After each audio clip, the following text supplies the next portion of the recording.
नाज़रीन अस्सलाम वालेकुम। खबरनामे में आपका खैर मकदम है। पहले नजर डालते हैं सुर्खियों पर।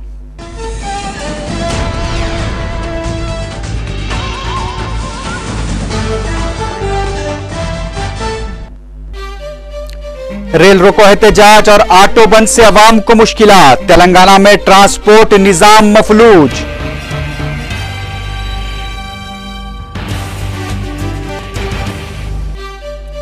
मरकजी हुकूमत 2 या 3 महीने में मसले तेलंगाना की यकसोई के लिए कोशां। चीफ मिनिस्टर का बयान।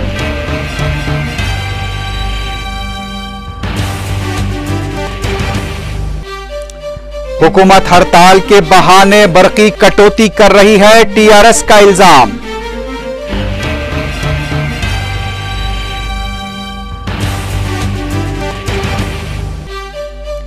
कांग्रेस अगर तेलंगाना नहीं देगी तो इलाके से उसका वजूद खत्म हो जाएगा। रियासती वजीर कोमट रेड्डी वेंकट रेड्डी का रिमार्क।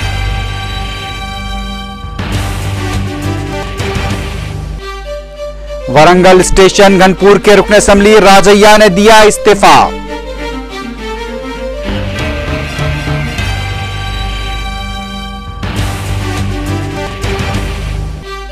और अक़वाम मुत्तहिदा में फलस्तीनी रुकनियत पर पीर को होगी रायदही। बातचीत के जरिए मसले की यकसोई का ग्रुप 4 ममालिक ने दिया फरीकैन को मशवरा।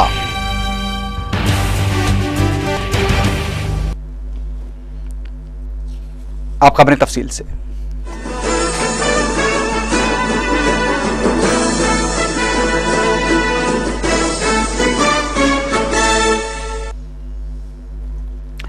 अलहदा तेलंगाना की हिमायत में 2 रोजा रेल रोको एहतजाज और ऑटो बंद के पहले दिन अवाम को काफी मुश्किलात का सामना करना पड़ रहा है।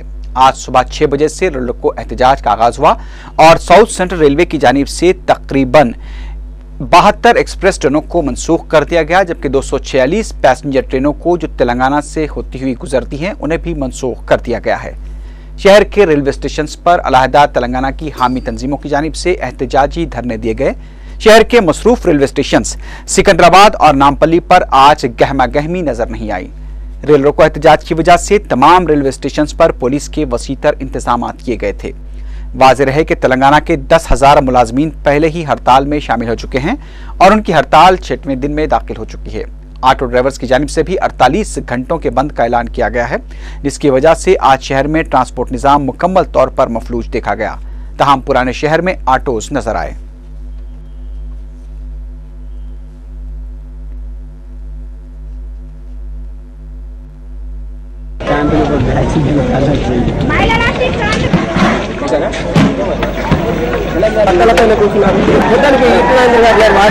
ఇచ్చిన పిలుపు మేరకు 12 రోజులుగా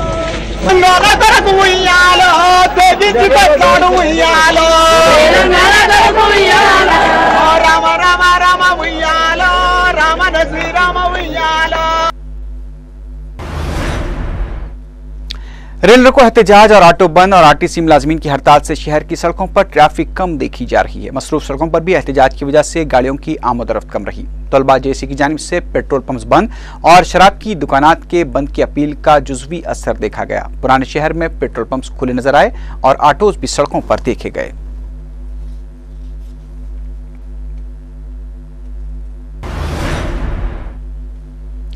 दो या 3 महीने में मसले तेलंगाना की यकसुई का इम्कान है। चीफ मिनिस्टर ने कैंप ऑफिस पर कांग्रेसी कारकुनों से खिताब करते हुए ये बात कही। उन्होंने वाज़ेह किया कि 25 सितंबर को होने वाले ग्रुप 1 के इम्तिहान प्रोग्राम के मुताबिक मुनक्किद होंगे। चीफ मिनिस्टर ने इस मौके पर कहा कि 14 अफशक को हज़फ करते हुए सब इंस्पेक्टर्स के इम्तिहानात मुनक्किद करवाए गए थे, जिससे तेलंगाना के 600 तलबा को फायदा पहुंचा। चीफ मिनिस्टर किरण कुमार रेड्डी ने कहा कि मरकजी हुकूमत मसले तेलंगाना का संजीदगी से जायजा ले रही है। उन्होंने जाहिर करने की भी कोशिश की कि वो तेलंगाना तहरीक के खिलाफ नहीं है। उन्होंने कहा कि आम हड़ताल की वजह से अवाम को शदीद मुश्किलात का सामना करना पड़ रहा है, लेकिन हुकूमत की जानिब से अवाम की सहूलत के लिए मुमकिना इक़दामात भी किए जा रहे हैं, लेकिन बाज़ अफराद हुकूमत के इक़दामात में भी रुकावटें पैदा कर रहे हैं। चीफ मिनिस्टर ने बताया कि सिंगारेनी कॉलेरीज में मुलाजमीन की हड़ताल की वजह से कोयले की पैदावार में आई कमी को देखते हुए मरकजी हुकूमत से गैस की फराहमी का मुतालबा किया गया था, ताहम मरकजी सतह पर उसमें रुकावटें पैदा की जा रही हैं।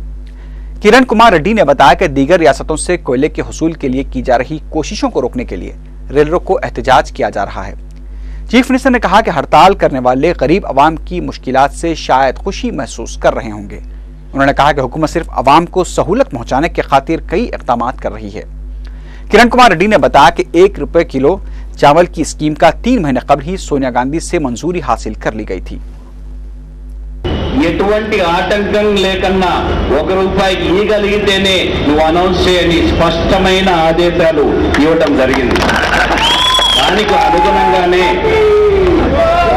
2 కోట్ల లక్ష కార్డులు ఉన్నాయి। ఇప్పుడు లక్ష అంటే 2 కోట్ల లక్ష కుటుంబాలకు ఇప్పటి వరకు మనం 2 రూపాయలకి ఇస్తున్నాం। రచ్చబండ కార్యక్రమంలో మనం తీసుకున్న నిర్ణయం మేరకు వచ్చిన అప్లికేషన్లు 24 లక్షల కుటుంబాలకు అదనంగా అక్టోబర్ 15వ తేదీ నుంచి మళ్ళా మనం రేషన్ కార్డులు ఇవ్వటం జరుగుతా ఉంది। అక్టోబర్ 25వ తేదీకి రేషన్ కార్డులు పంపిణీ చేసేది పూర్తవుతుంది। 2వ విడత రేషన్ కార్డులు పంపిణీ చేసేది ఏదైతే రచ్చబండలో ఉన్నారో అది, దాంతోపాటు 5 లక్షల పెన్షన్లు పూర్తవుతుంది, దాంతోపాటు ఇండ్లు పూర్తవుతాయి, ఒక 6 లక్షలు 7 లక్షలు। करीमनगर में रेल रोको एहतजाज तफरी में बदल गया। करीमनगर रेलवे स्टेशन पर लाहेदार तेलंगाना के हामियों ने न सिर्फ पकवान किया बल्कि रेलवे स्टेशन और पटरियों पर फुटबॉल, क्रिकेट और बतकम्मा भी खेला। जहीराबाद में एहतजाजियों ने पटरियों पर बैठकर एहतजाज किया। मसरूफ नजर आने वाला स्टेशन सिर्फ एहतजाजियों से भरा नजर आया। मेदक में रेल रोको एहतजाज के दौरान टीआरएस कारकुनों ने पटरियों पर बैठकर एहतजाज किया। बीजेपी के कारकुन भी उनके हमराह मौजूद थे। तेलंगाना के दीगर अजला में भी रेल रोको एहतजाज के दौरान मजाहरों की खबरें मिली हैं।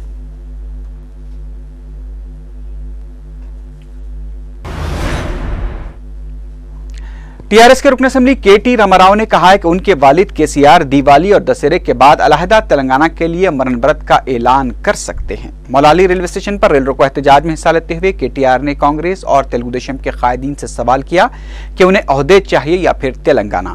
केटीआर ने दोनों जमातों के कायदीन और वज़ीर को ओहदा छोड़कर तेलंगाना तहरीक में शामिल हो जाने का मशवरा दिया। केटीआर ने सदर तेलुगु देशम चंद्रबाबू नायडू पर तेलंगाना अवाम से गद्दारी का इल्जाम आयद किया है। ప్రజలందరూ నిరసన చెప్తా ఉన్నారు ప్రభుత్వానికి వ్యతిరేకంగా। కలిసి రానిది మీరొక్కరే, దయచేసి తెగింపును చూపెట్టండి। ఇంకా కూడా ముందుకు రాకపోతే ఇంకా కూడా ఆంధ్రోళ్ళ సంకల కూర్చొని మేము కూడా తెలంగాణ వాదులమే అంటే నమ్మడానికి ప్రజలు పిచ్చివాళ్ళు కాదు। ఇవాళ అవ్వ కావాలి బువ్వ కావాలి అంటే కుదరదు। అవ్వ కావాలి బువ్వ కావాలి, పార్టీ కావాలి, పదవి కావాలి, తెలంగాణ కూడా కావాలి అంటే కుదరదు। మీకు తెలంగాణ తల్లి అనే అవ్వ కావాలనా లేదా చంద్రబాబు నాయుడు కిరణ్ కుమార్ రెడ్డి విసిరే ఎంగిలి మెతుకుల బువ్వ కావాలన్నా తేల్చుకోండి। ప్రజల పక్షం ఉంటారో పార్టీ పక్షం ఉంటారో తేల్చుకోండి, అంతేగాని ఇంకా కూడా డ్రామాలు ఆడతాం, ఇంకా కూడా మిమ్మల్ని ఏదో ఒకటి చేసి నయవంచనకు పాలు చేస్తామంటే ఊరు। टीआरएस के रुकन असेंबली हरीश राव ने इल्जाम लगाया कि हुकूमत मुलाजिमीन की हड़ताल को बहाना बनाकर बरकी कटौती कर रही है, जबकि रियासत में बरकी पैदावार में कोई खास कमी नहीं हुई है।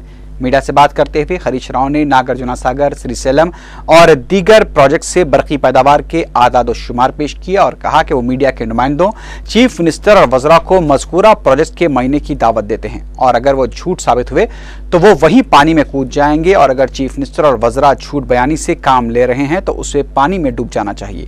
हरीश राव ने इंतबाह दिया कि अगर किसानों को फराहम की जाने वाली 7 घंटे बरकी में 1 मिनट की भी कमी की गई तो उसके संगीन नताइज बरामद होंगे। నేను సూటిగా ప్రశ్నిస్తా ఉన్నా, నేను అడుగుతా ఉన్నా ఈ ప్రభుత్వాన్ని, రండి మరి మీడియాని తీసుకొని పోదాం, నాగార్జున సాగర్ కు శ్రీశైలం కు మొత్తం మీడియాని తీసుకొని ఈ ప్రభుత్వం తరఫున ముఖ్యమంత్రి గారు వస్తారా, మంత్రులు వస్తారా, అధికారులు వస్తారా, రండి మేము కూడా వస్తాం। ఒకవేళ మేము చెప్పింది తప్పైతే నేను దుక్కుతా అదే డ్యాంలా, మీరు చెప్పింది తప్పైతే మీరు దుక్కుతారా? ఏ ఒక్క నాయకుడి ఇంట్లో కరెంటు లేకపోయినా పర్వాలేదు, చివరికి హరీష్ రావు ఇంట్లో బుగ్గ వెలగకున్నా పర్వాలేదు, కానీ రైతులకు ఇచ్చే 7 గంటల కరెంటులో ఒక్క నిమిషం తేడా వచ్చినా గానీ దానికి బాధ్యత ప్రభుత్వాన్నే। ఒక్క ఎకరంలో పంట ఎండినా దానికి ప్రభుత్వమే బాధ్యత వహించాలి, మరి రైతులకు నష్టపరిహారం కట్టించాల్సిన అవసరం ఉంటుంది। तेलुगु देशम के बांसवाड़ा के ज़िमनी इंतखाब से दूर रहने का इम्कान है। इस सिलसिले में आज शाम तक ऐलान किया जा सकता है। सदर तेलुगु देशम चंद्रबाबू नायडू की क़यादत में आज तेलुगु देशम तेलंगाना फोरम के कायदीन का इजलास मुनक़िद हुआ, जिसमें बांसवाड़ा के ज़िमनी इंतखाब पर तबादला ख्याल किया गया। बादशाह मीडिया से बात करते हुए तेलुगुदेशम फोरम के कायदीन एर्राबल्ली, दयाकर राव और कड़ियम श्रीहरि ने टीआरएस और कांग्रेसी कायदीन को शदीद तनकीद का निशाना बनाया। एर्राबल्ली दयाकर राव ने कहा कि जुमे को तेलंगाना अजला में तेलुगुदेशम कायदीन और कारकुनों पर हमलों के लिए टीआरएस सरबराह केसीआर और जेसी के सदरशीन कोदंड राम रेड्डी जिम्मेदार हैं। कड़ियम श्रीहरि ने कहा कि तेलंगाना के कांग्रेसी कायदीन डी नागेंदर, मुकेश गौड़ और अंजन कुमार यादव मुत्तहदा आंध्रा के हामी हैं। उन्होंने शंकर राव और टीजी वेंकटेश को जोकर से ताबीर किया। तेलुगुदेशम फोरम कायदीन ने कहा कि टीआरएस को मसले तेलंगाना से अब कोई दिलचस्पी नहीं रही है। అన్ని నియోజకవర్గాల్లో అడ్డుపడే ప్రయత్నం చేశారు। అంతటా కూడా పవర్లను టీఆర్ఎస్ పార్టీ కార్యకర్తలను ఎక్కించారు। అంటే తెలంగాణ కోసం తెలుగుదేశం పార్టీ కృషి చేస్తుంటే కేసీఆర్ గారికి, కోదండరామిరెడ్డి గారికి ఏం ఇబ్బంది అవుతారు?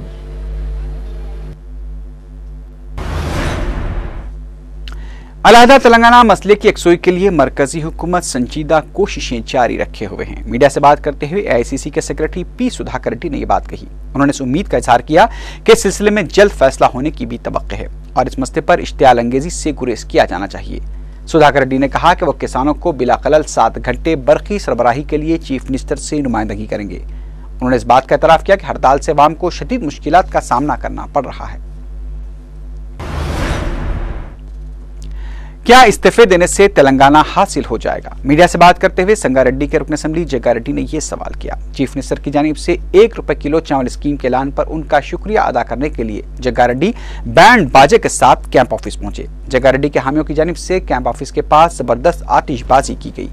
इस मौके पर उन्होंने कहा कि हुकूमत गरीब अवाम की फलाह बहबूद के लिए कई स्कीमों का आगाज कर रही है। जग्गारेड्डी ने इस उम्मीद का इजहार किया कि जल्द ही अलहदा तेलंगाना की तश्कील भी अमल में आ जाएगी। कांग्रेस अगर तेलंगाना नहीं देती है तो इलाके से उसका वजूद ही खत्म हो जाएगा। मीडिया से बात करते हुए रियासती वजीर कोमटिरेड्डी वेंकटरेड्डी ने यह बात कही। उन्होंने कहा कि 12 दिनों से मुलाजमीन हड़ताल कर रहे हैं और हुकूमत की जानिब से कॉन्ट्रैक्ट मुलाजमीन को मुअत्तल करने और हड़ताल में शामिल मुलाजमीन की तनख्वाहों को रोकने का फैसला इंतहाई नामुनासिब है। कोमटिरेड्डी वेंकटरेड्डी ने कहा कि हड़ताल और एहतजाज करना मुलाजमीन का हक है। उन्होंने कहा कि किसानों को 7 घंटे बरखी की सरबराही को यकीनी बनाना भी हुकूमत की जिम्मेदारी है, क्योंकि हुकूमत को पहले ही हड़ताल की नोटिस दी जा चुकी थी और हुकूमत को इस सिलसिले में पहले ही से हंगामी मंसूबे को खतियत देनी चाहिए थी। कोमटिरेड्डी वेंकटरेड्डी ने कहा कि अगर किसानों को बरखी सरबराही में हुकूमत नाकाम हो जाती है तो उससे किसानों की बरहमी का भी सामना करना पड़ सकता है। उन्होंने कहा कि हुकूमत ग्रुप 1 इम्तिहान को मुनक्किद करते हुए तेलंगाना के 5000 उम्मीदवारों के खिलाफ साजिश कर रही है, क्योंकि मौजूदा हालात में तेलंगाना के उम्मीदवार दबाव में इम्तिहान नहीं लिख पाएंगे और उसमें वो नाकाम भी हो सकते हैं।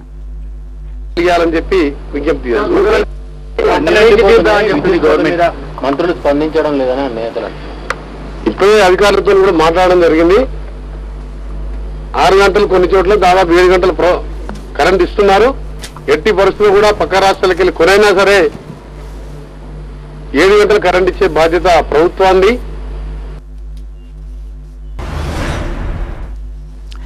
अभी खबरें और भी हैं, लेकिन उससे पहले लेते हैं एक मुख्तसर सा वक्फा।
वक्फे की बात की खबरों में दोबारा आपका खैर मकदम है।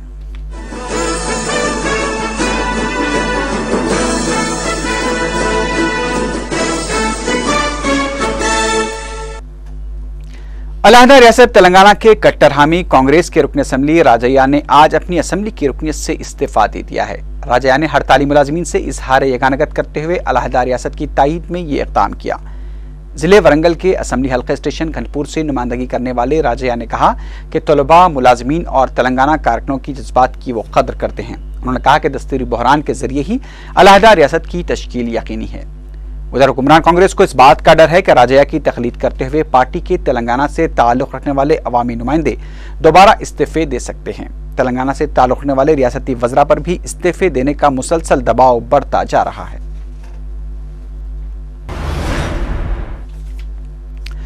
चीफ मिनिस्टर किरण कुमार रेड्डी ने रियासती गवर्नर ESL नरसिम्हन से आज मुलाकात की। मुलाकात के दौरान मुलाजमीन की हड़ताल और तेलंगाना इलाके में दीगर एहतजाजी प्रोग्रामों से पैदा सूरत हाल पर चीफ मिनिस्टर ने गवर्नर को वाकिफ करवाया। दोनों के दरमियान काफी देर तक इस मसले पर बातचीत हुई है। इसके अलावा किरण कुमार रेड्डी ने गवर्नर को बताया कि हुकूमत जल्द ही ₹1 किलो चावल की स्कीम शुरू करने वाली है। किरण कुमार रेड्डी ने असम्बली के मानसून इजलास की तलबी से मुताल्लिक भी गवर्नर से मुशावरत की है।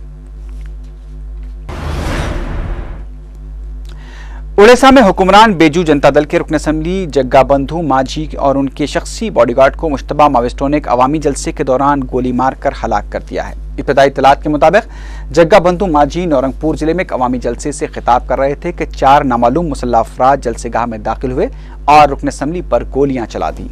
पुलिस ने तहकीकात का आगाज कर दिया है। शुबा किया जा रहा है कि जग्गा बंधु माझी के इस हमले में मावोइस्ट मुलव्विस हो सकते हैं।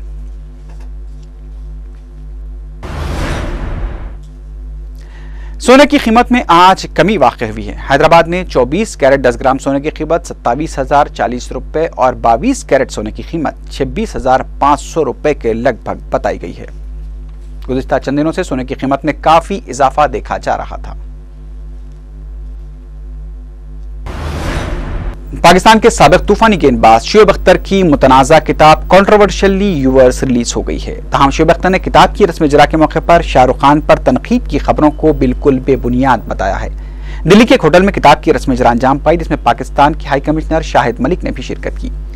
शुएब अख्तर ने अपनी किताब में सचिन तेंदुलकर और राहुल द्रविड़ के खिलाफ किए गए रिमार्क्स को तोड़ मरोड़ कर पेश किए जाने का इल्जाम लगाया। वाज़ेह है कि शुएब अख्तर ने पाकिस्तानी क्रिकेट टीम के साबिक कप्तान वसीम अकरम पर भी ये इल्जाम लगाया था कि उन्होंने उनके करियर को खत्म किया है, जबकि वसीम अकरम ने शुएब अख्तर के इल्जामात को मुस्तरद करते हुए कहा कि शुएब ने खुद अपने करियर को तबाह कर लिया। उधर शाहरुख खान ने भी शुएब अख्तर की जानिब से उन पर धोखाधड़ी का इल्जाम लगाने पर तंज करते हुए कहा कि शुएब अख्तर का यह कहना कि सचिन तेंदुलकर उनसे डरते थे, उसमें जितनी सच्चाई है उतनी ही सच्चाई मुझ पर धोखा देने के इल्जाम की भी है। जबकि सचिन तेंदुलकर ने उनसे मुताल्लिक शुएब अख्तर के दावे को यह कहकर मुस्तरद कर दिया कि इस मसले पर बयान देना मैं मुनासिब नहीं समझता। अपनी बुक बायोग्राफिकल बुक में भी ये बात लिखी है कि IPL की बिडिंग के दौरान उनके साथ धोखा हुआ है, जिसके लिए उन्होंने आपको ललित मोदी को कहा है कि आप लोगों ने उनके साथ धोखा किया है। और क्या क्या लिखा उस किताब में? नहीं, मुझे पता नहीं है, जनरली मैं पूछ रहा हूँ आपसे। सचिन उनसे डरते हैं और उन्होंने बहुत सारी चीजें ऐसी लिखी और उन्होंने इंटरव्यू में भी कहा है। What's your reaction? मेरा जितना सच इस बात में है कि सचिन तेंदुलकर उनसे डरते हैं, उतना ही सच इस बात में है कि हमने उनके साथ धोखा किया है।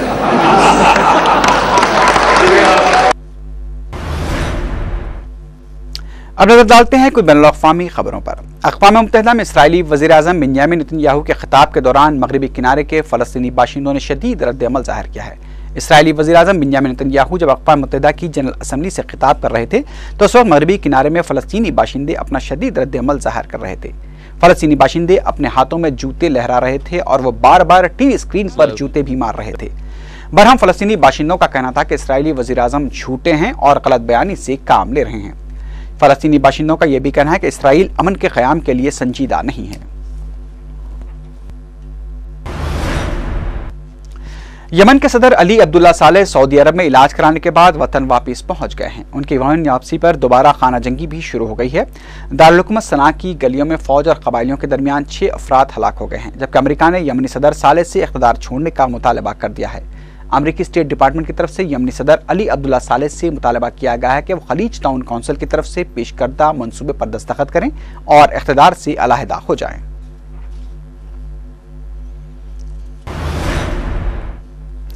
लीबिया में कर्नल खजाफी के आबाई शहर सिर्त पर अबूरी हुकूमत के जंगजुओं के किसी मुमकिना हमले के पेश नज़र वहां से आम शहरियों की नकल मकानी का सिलसिला जारी है। इससे कबल अबूरी कौंसिल की जानिब से सिर्त पर फैसलाकुन हमले का ऐलान किया गया था।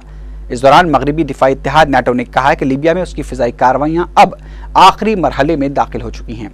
दूसरी जानिब कर्नल खजाफी की बेटी आयशा खजाफी की जानिब से एक ऑडियो प्याम में कहा गया है कि उनके वालिद अब भी पूरी मनसूबाबंदी के साथ अपने हामियों के साथ मिलकर बागियों का मुकाबला कर रहे हैं। दूसरी जानिब कौमी अबूरी कौंसिल ने कहा है कि वो जल्द ही नई हुकूमत के कदोखाल का ऐलान करेंगे।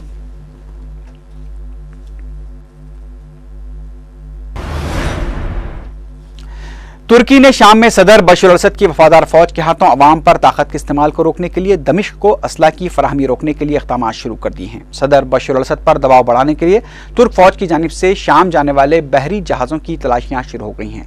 न्यूयॉर्क में तुर्की के वज़ीर आज़म तैयब रजब उर्दुगान ने बताया कि तुर्क हुक्काम ने शाम को असलाह ले जाने वाले एक बहरी जहाज को रोककर तलाशी ली और बड़ी मकदार में असलाह को जब्त किया है। उन्होंने कहा कि शाम को बर्री, बहरी और फिजाई रास्ते से असलाह की फराहमी पर भी नजर रखी जा रही है और हर उस जहाज की तलाशी ली जाएगी जो शाम के लिए जा रहा होगा।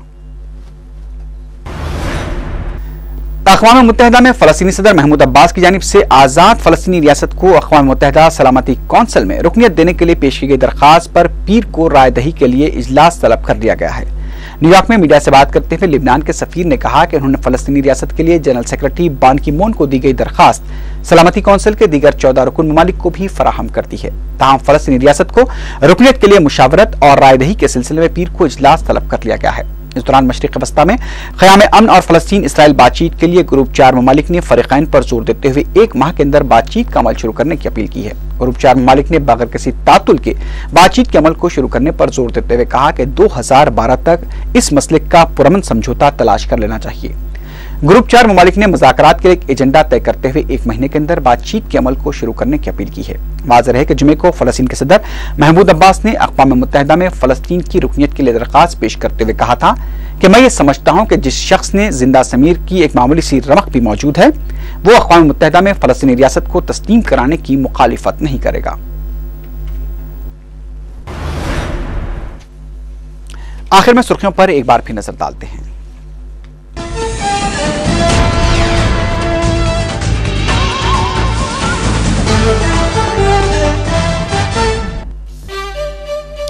रेल रोको एहतजाज और ऑटो बंद से अवाम को मुश्किलात। तेलंगाना में ट्रांसपोर्ट निजाम मफलूज।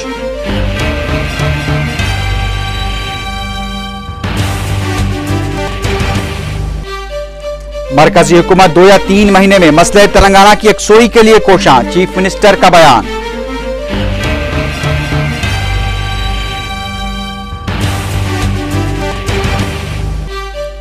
हुकूमत हड़ताल के बहाने बरकी कटौती कर रही है, टीआरएस का इल्जाम।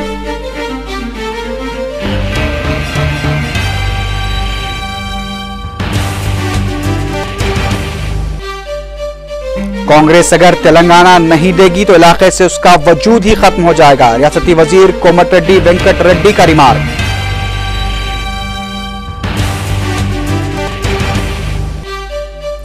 वरंगल स्टेशन घनपुर के रुकन असेंबली राजैया ने दिया इस्तीफा।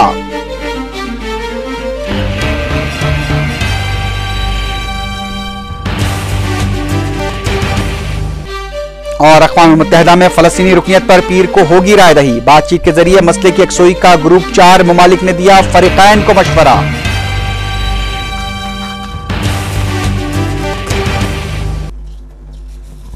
इसी के साथ ही खबरनामा अख्ताम को पहुंचा। अल्लाह हाफ़िज़।